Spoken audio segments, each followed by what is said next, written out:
Kia ora and welcome to Point of View, View Magazine's monthly film podcast. My name is Tom Augustine.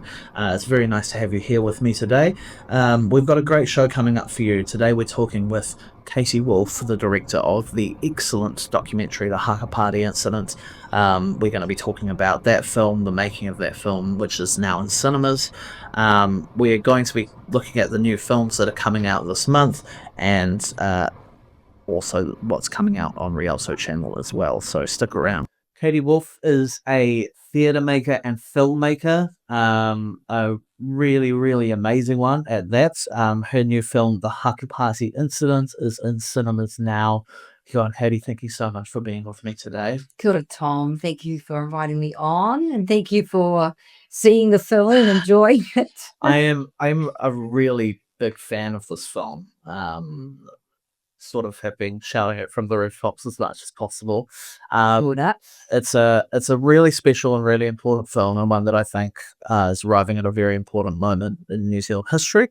Talking about a very important moment in New Zealand history prior.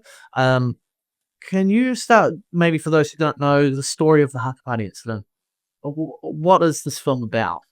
The Haka Party Incident is a documentary film based on an incident that happened in 1979. It documents a clash between the Auckland University Engineering Department, who had a tradition of dressing up in grass skirts and putting tattoos on their body and doing a very bad version of the haka as part of the Captain Day stunt. We have a new activist movement coming out of South Auckland in those that mid to late 70s. A group which was named after the incident, He Toa, came into their last practice to say, please stop doing this. A violent, I guess, altercation. I won't say violent, but it was more of a scuffle. Lasted 3 minutes, and from that there was a huge fallout that you see played out in the documentary. But it was a pivotal point in the for New Zealand race relations, but the story was forgotten, and so part of my impetus to tell it is a forgotten story retold. Yeah. And it seems like there was maybe some encouragement that it become forgotten. I think so. Yeah, it's very interesting that because it was, of course, all over the paper at the time. I think you wrote in your review that a family member had said, I remember that. And then it was like, it just seemed like a little sort of flashpoint and it disappeared. Dropped off the radar. Yes, and I think particularly in the university, it was deliberately forgotten. Will for forgetting. I talk about. Yeah. It wasn't forgotten in the circles of He Toa and that movement. They always remembered it, but absolutely it was like put aside. Yeah. So what was your genesis with this project? So you obviously made it as a piece of theatre first. Yes. When did you become aware of the incident, or had you always known about the incident and wanted to make something about it? I was reading Angiui Walker's book, Ka Whawhai Tonu Mātou, which is a fantastic read. It's a Māori POV of New Zealand history, and it mentions it in there. And it just was indelible. It was just like, well, this is kind of like, this is like violence. This is a really big deal. It's a clash between the two cultures. So I always sort of had it I bottom drawed it in a way that it was just simmering down there as a story idea. I did try to get some, to maybe get it made through TV documentary many years ago, but it never got off the ground. And then when the Auckland Theatre Company gave me the opportunity to create a new work, I picked it up. Yeah, right. Yeah. And so then at what point did you decide this has the leagues to become something beyond theatre, to move into the cinema space? Well, I think that goes to COVID actually, in that the theatre piece was very delayed during COVID, which it's a very interesting experience for me in terms of understanding that how much story and creativity is about time and place, in terms of, the play was delayed. So by the time I picked it up again. It was like there was another way to tell the story. And then when we were in the big lockdown of 21, because to make the theatre piece, I had to film everybody. And I rang my editor and said, look, let's go and lock ourselves in a room and see if we can start throwing the story together in terms of film. So that was very much a lockdown project. Right. And I was very aware when I was making it, I was always asking that question, is it a film? Because it's very, very, it's very static in terms of like, it's just the people who, that's the premise of the film. If you're in that room that day, I want to hear from you. Yeah. So it's from there's no of my opinion in the film whatsoever. It's just, if you're in that room that day, you tell your truth.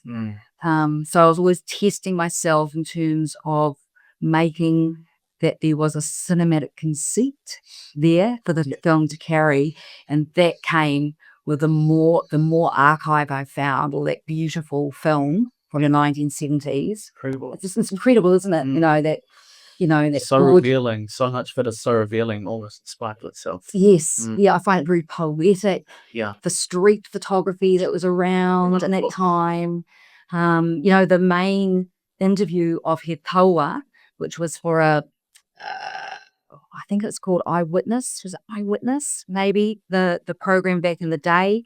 That the only reason Ngā Taonga had that footage is someone had, I think, copied it either off the TV or off some source and had delivered that to Ngā Taonga. So it still had all the ad breaks, or the ads from the 90s, whatever that time was.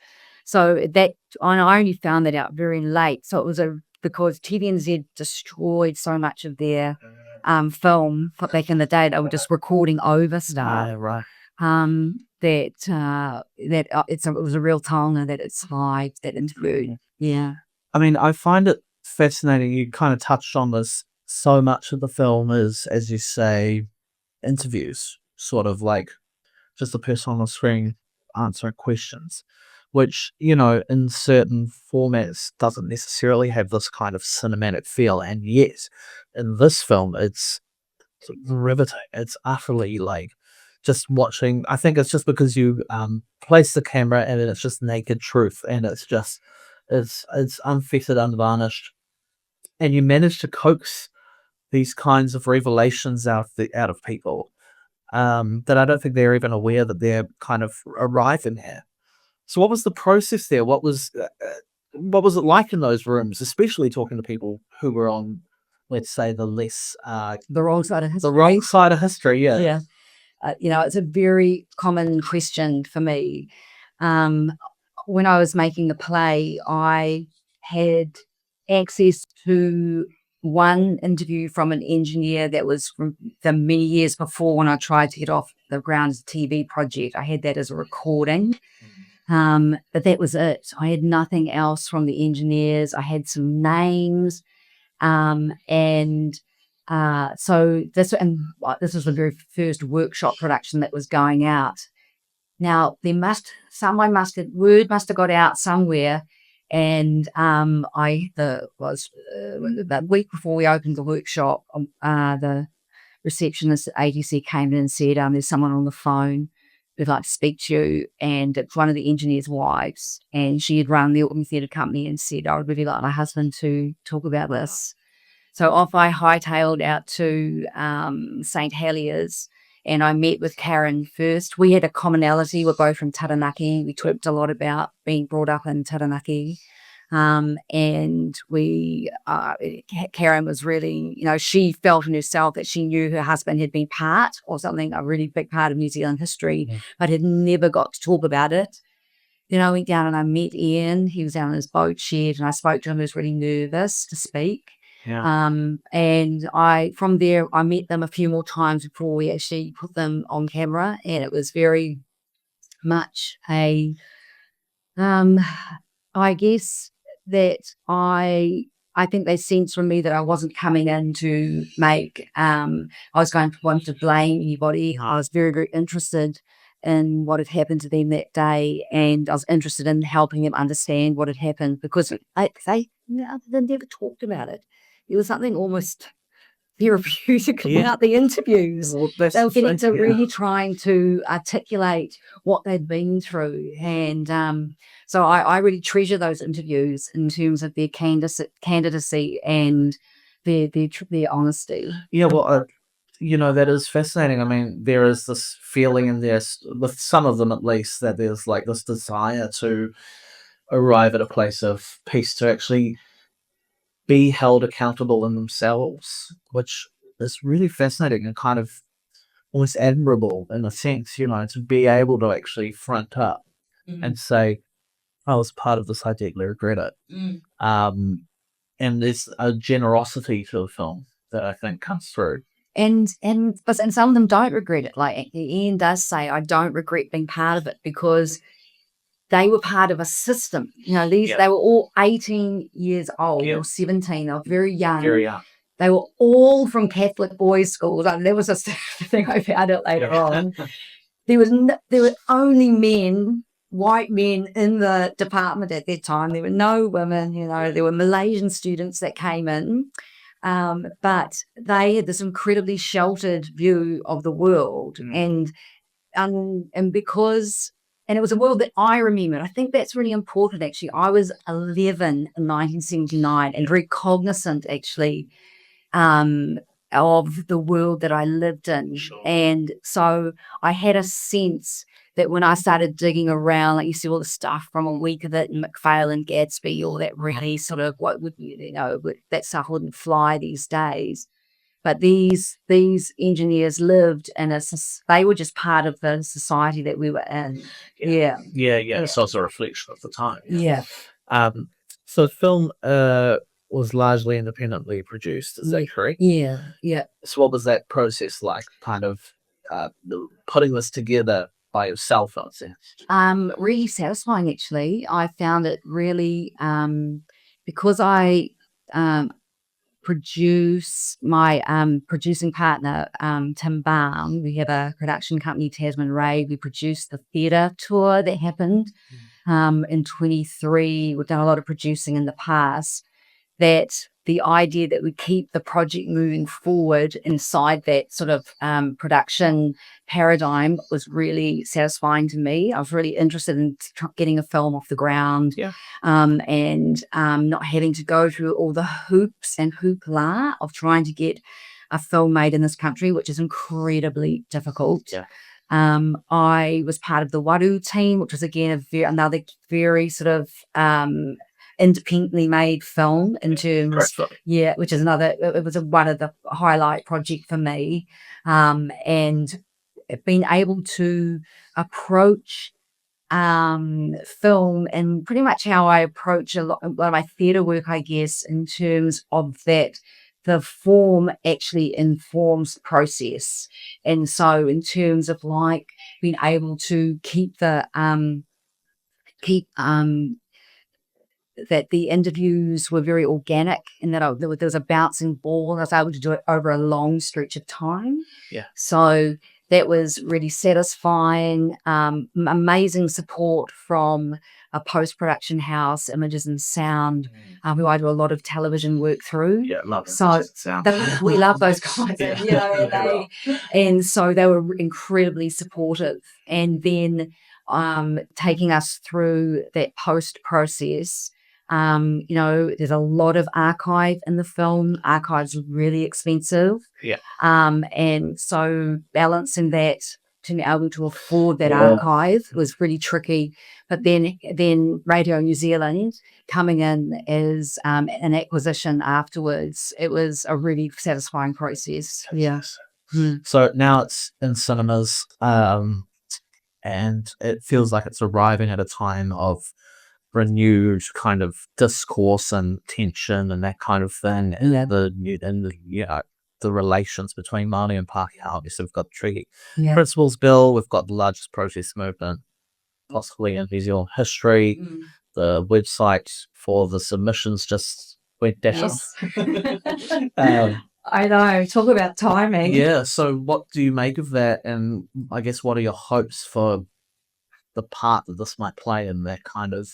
Do you know what the thing that's always astonished me about that telling the story has been when I made the play, which is a piece of verbatim theatre, which I really enjoy. It's a really fantastic theatre form. After the play, everyone wants to talk about. You see people leave the play and they're just like in these deep discussions, walking away from the theatre. That for me, I was like, if people were talking about the incident, what it means to them, how it's relevant to them now, and so in a funny way, the film and the play become sort of something over here because the kaupapa overtakes it. Mm. But this is really, really positive in that I think there's a penny drop moment that do come for some Pākehā in terms of understanding where partnership comes from. And it's not threatening. It's actually just really clear and accessible as an idea. Yeah. So that's been so I really hope that maybe if an audience does get in there, because it's a real word of mouth project, a thing like the play, people would come and tell people and book tickets. I hope that happens in the cinema.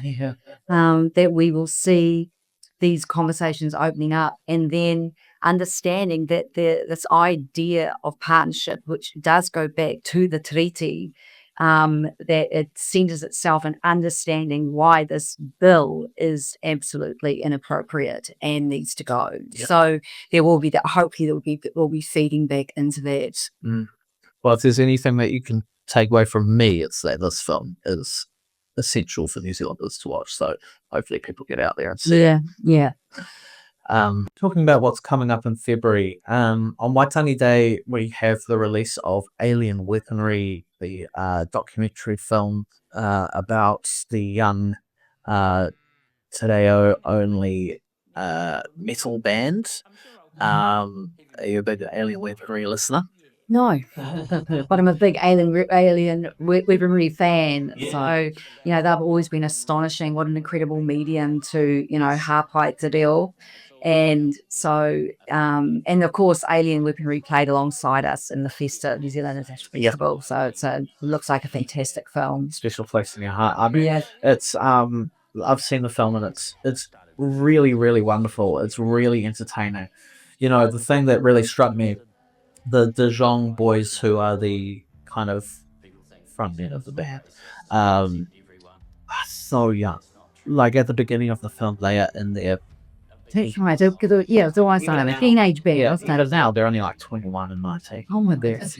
really young to be doing something that is historical, moving into a genre where this just hasn't happened before. Yeah. At such a young age. And to them, I haven't seen the movie, but from the trailer, I can glean that it was really, that was very apparent to them that they had to sing in te reo. Yeah. Like it was this, that's what they were, that's what they were going to do. Yeah. And one of the things that's really lovely about the film is that it's a family affair. So the whole family is like around them and supporting them, and the mother and father of the boys are just as significant to the film as the boys themselves, and it's just a really beautiful kind of depiction of like life in Aotearoa, a young family that are making this awesome art. It's a really, really great film. I can't wait to see it.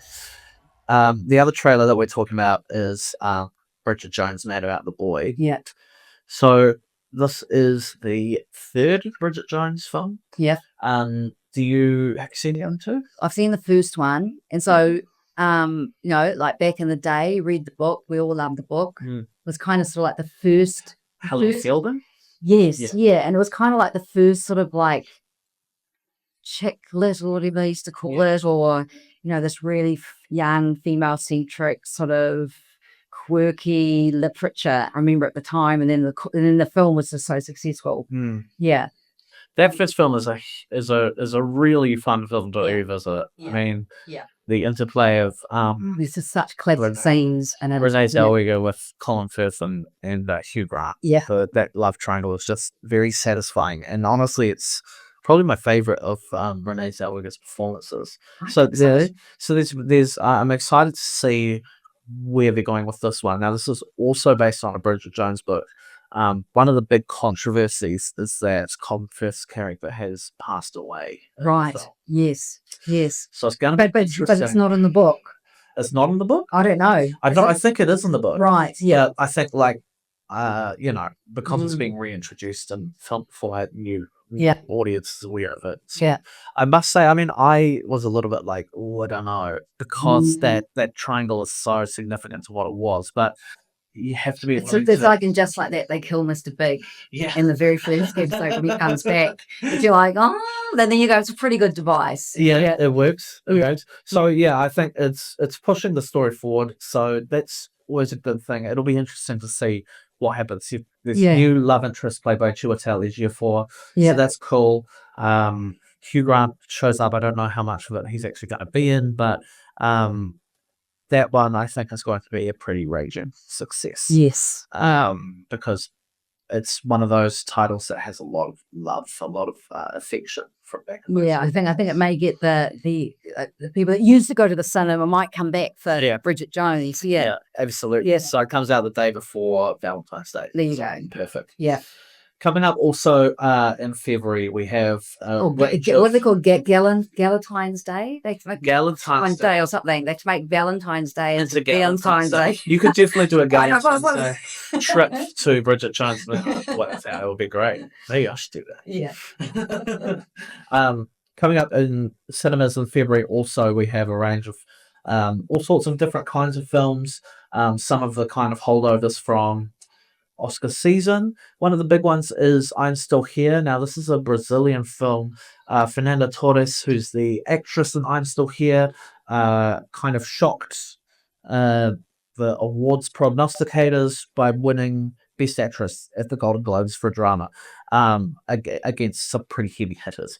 Now, this is a film about a woman struggling with the disappearance of her husband during Brazil's 1960s military dictatorship. It looks like a very, very powerful, very effective drama.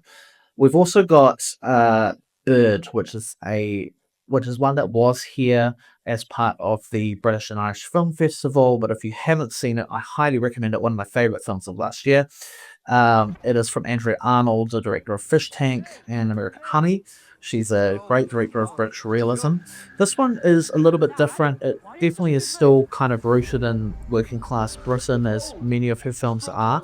It's about a young girl who is kind of growing up in the very much like the wrong side of tracks part of Britain. Her young father, played by Barry Keoghan, is well-meaning but a little bit of a lunkhead, and she runs into a mysterious kind of figure named Bird, played by Franz Rogowski, who's an amazing German actor, I believe, and it kind of builds into this very interesting, almost magical realist drama. It's a very, very powerful film. It doesn't go where you think it's going to go, and there's lots of really classic kind of moments of kind of spontaneous working class joy in there as well, which is always a big part of her films. So that's a really, really great film, worth watching.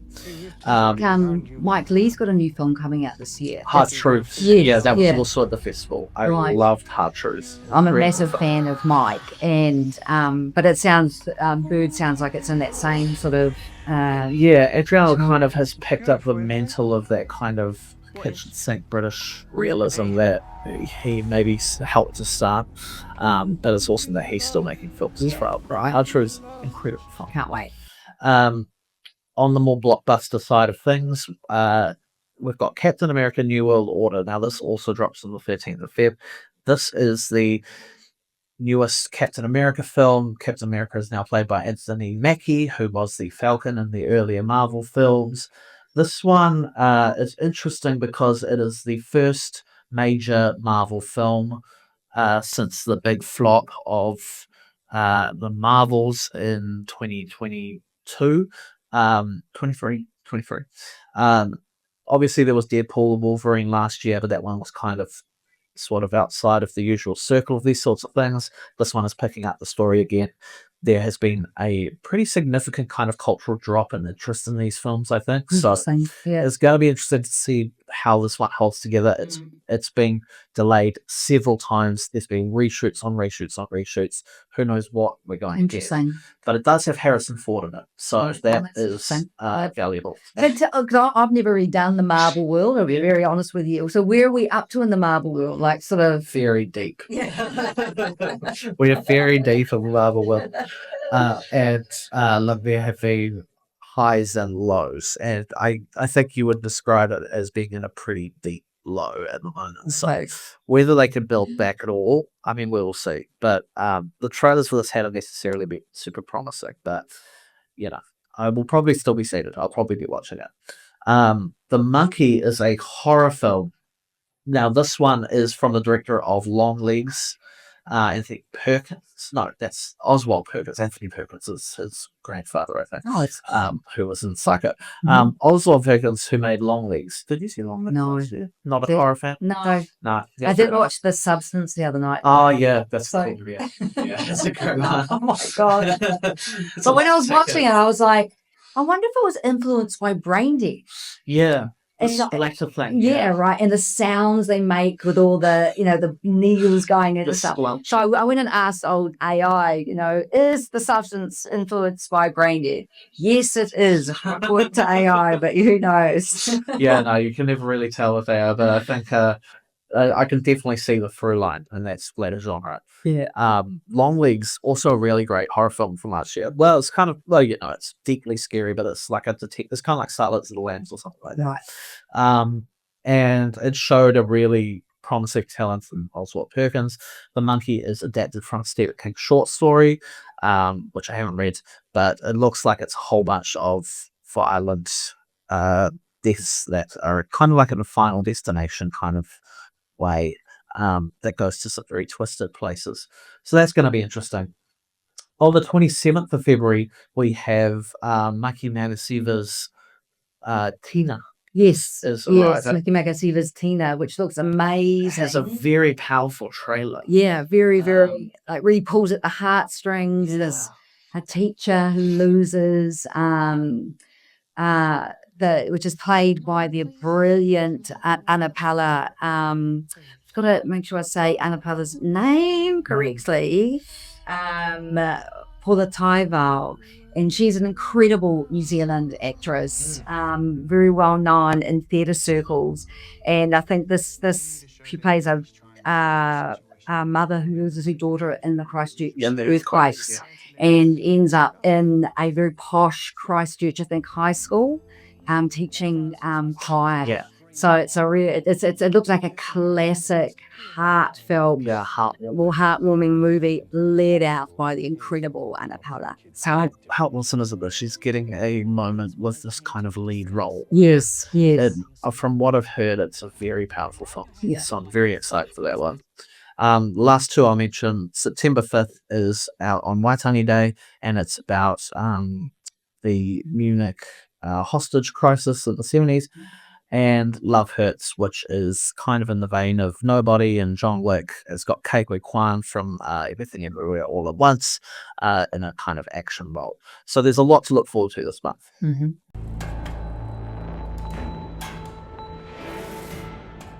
So it's 2025, it's a new year, and that means that there are new films in the pipeline. There's a lot that we can look forward to this year. A lot of really major filmmakers are flexing their muscles and getting new films out there. I'm interested what you're anticipating coming up. Probably my number one would be the Bob Dylan film with Timothée Chalamet. Yeah. What's it called? The Complete Unknown. Complete Unknown. Yeah. And that apparently Timothy is just out the gate. And, and I love a biopic. They're my favourite. So my second film, which I'm really looking forward to, is the one about Maria Callas with I've seen that. Yeah. It's very good. I really, really enjoyed it. And Because there's an amazing doco on her that came out maybe 2 years ago, which is all this found footage of Maria, and it's just mesmerizing. It's one of those movies I sort of have when I'm writing or something, like just have sort of playing over and over in my office, because it's just the footage they found of her is just extraordinary. So I'm really looking forward to the it's from narrative film. it's from Pablo Larraín, who also did Jackie and Spencer. Mm-hmm. So he is third in this kind of little trilogy about the big divas.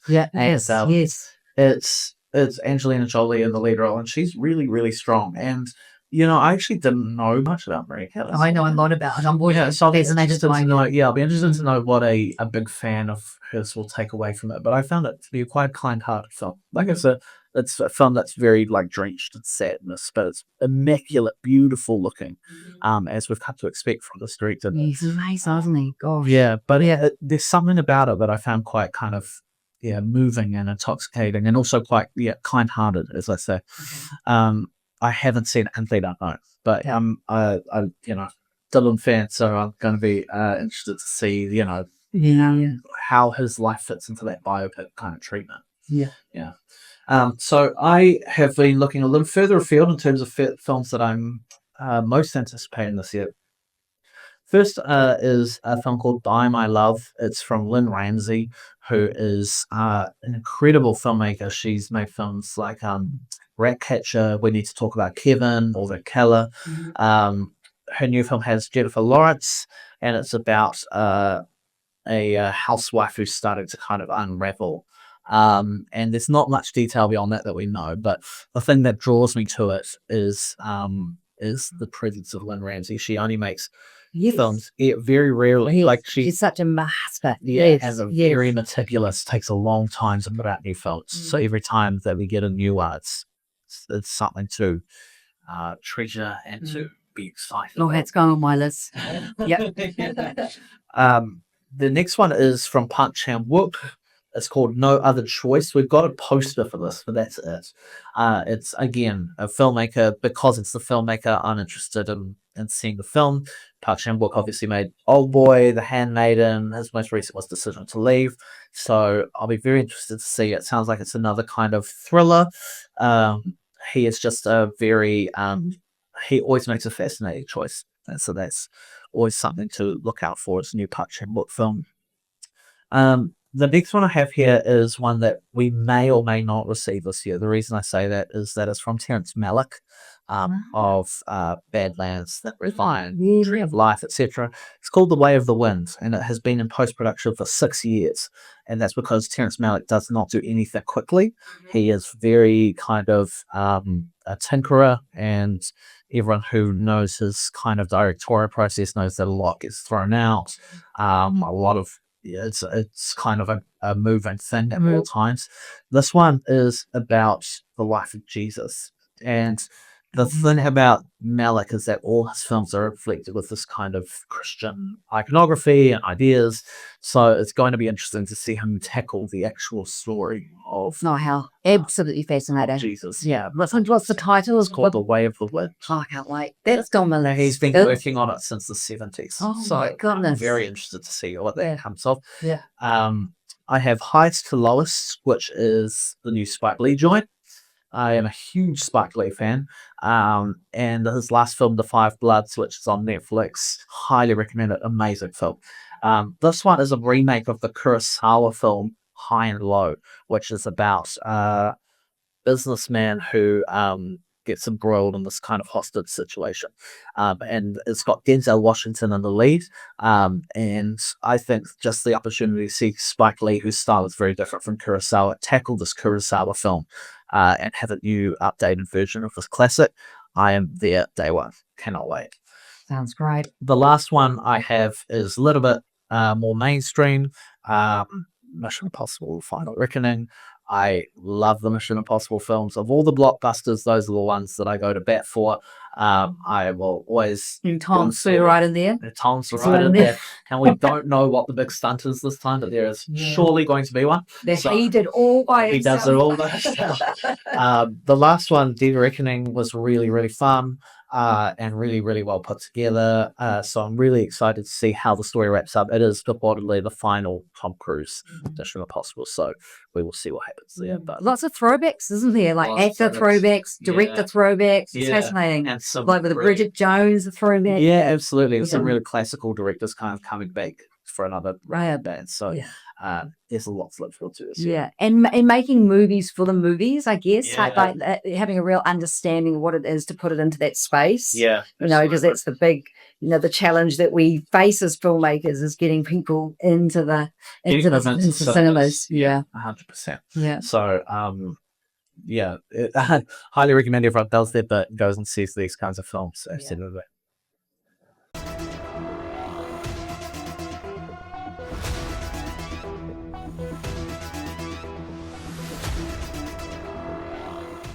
Just to quickly touch on what's showing on streaming this month, we have on Apple TV Plus an interesting, kind of mysterious looking film called The Gorge. Two hot young stars, Miles Teller and Anya Taylor-Joy of Furiosa. They play two guards posted on opposite sides in two guard towers on opposite sides of a mysterious misty gorge. No one knows what is down there. And there's a lot of mystery kind of shrouded in this film, so it's going to be interesting. It looks like a little bit of like a love story / blockbuster sci-fi action. The other big thing coming to Prime Video this month is the third season of Reacher, obviously based on the Jack Reacher books. This one, if you're a fan of the show, it looks like a little bit of more of the same, but that's always enjoyable. One of the big kind of calling cards for this season is that obviously the character of Jack Reacher is this giant hulking kind of beast man, and it looks like he's going out to get someone even more giant and more hulking than before. So that is going to be the big clash of this season of Reacher. Katie, I'm really, really thankful that you came in today. As I say, I'm a huge fan of this film. I really hope that people get out there and watch it.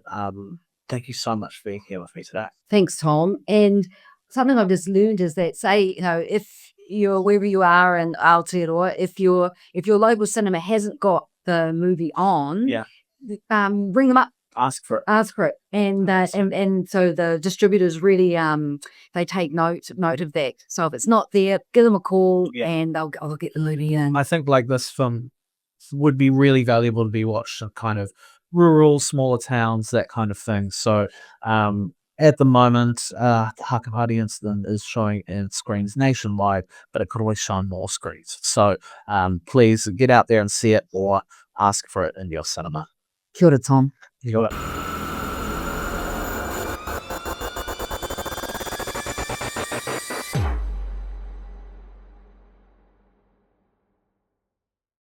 Rialto this February, we have the exclusive series premiere of Best Interests. This is a BAFTA nominee coming to you on the 25th of February. It's a really, really powerful series. It stars the great Sharon Horgan, who's more known as a comedy actress, I guess in recent times. She was in Bad Sisters and also Catastrophe, which is one of my favorite series. This is a bit of a different kind of role for her. She stars alongside the also excellent Michael Sheen as a pair of parents who are fighting for proper care for their daughter who is diagnosed at a young age with a particular kind of muscular dystrophy. It is a very powerful, very affecting series, very gripping, with two just titanic actors tackling some very meaty topics. So please come along and check it out. If you want to find out more about it, go behind the scenes of Best Interest on Rialto Channel's YouTube page. You can find out more about the series and get a little peek into what was going on in the making of the show.